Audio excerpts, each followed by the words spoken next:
கேரளாவின் எர்ணாகுளம் அருகே அங்கமாலையில் கோயில் திருவிழாவிற்கு அழைத்து வந்த யானை ஒருவரை மிதித்துக் கொன்றது. இத்தொடர்பான காட்சிகளை பார்க்கிறோம். கூடுதல் விவரங்களோடு இணைகிறார் செய்தியாளர் நௌஃபல். விவரங்களை பதிவு செய்யலாம்.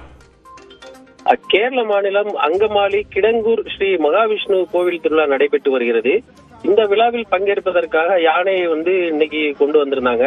கொண்டு வந்து அந்த யானையை வண்டியில இருந்து கீழே இறக்கிட்டு இருக்கும்போது அந்த யானை இறங்கிட்டு இருக்கும்போது திடீர்னு அந்த யானை கலைந்து ரொம்ப ஆக்ரோஷமாக அங்குமிங்கும் ஓடி அங்கு நிறுத்தப்பட்டிருந்த வாகனங்களை சேதப்படுத்தியது. மேலும் யானை கலைந்ததுல அந்த வாகன ஓட்டுநர் அந்த யானையை கொண்டு வந்த வாகன ஓட்டுநர் பரிதாபமாக யானை மிதித்ததில் காயமடைந்து உயிரிழந்தார். மேலும் ஒருவர் ஆபத்தான அனுமதிக்கப்பட்டிருக்காங்க. இது தொடர்பாக போலீசார் விசாரணை மேற்கொண்டு வருகின்றனர். பாலவேற்று விவரங்களுக்கு நன்றி நௌஃபல். അടുത്തേക്ക് ചെന്നപ്പോൾ ആന തുമ്പിക്കൈ ഉപയോഗിച്ച് പാപ്പാനെ ആക്രമിക്കാൻ ശ്രമിക്കുന്നത് നമ്മൾ നേരിട്ട് കണ്ടതാണ്.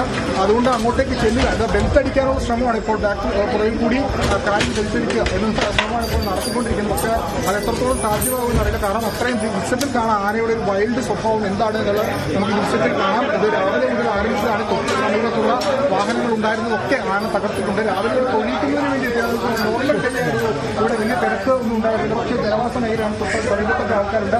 അമ്പലത്തിലൊന്നും വലിയ തിരക്കുണ്ടായിരുന്നില്ല. അതുകൊണ്ടാണ് ഈ അപകടം വലിയൊരു അപകടത്തിലേക്ക് കാര്യങ്ങൾ പോകാതെ നമ്മൾ മനസ്സിലാക്കുന്നത്. വലിയ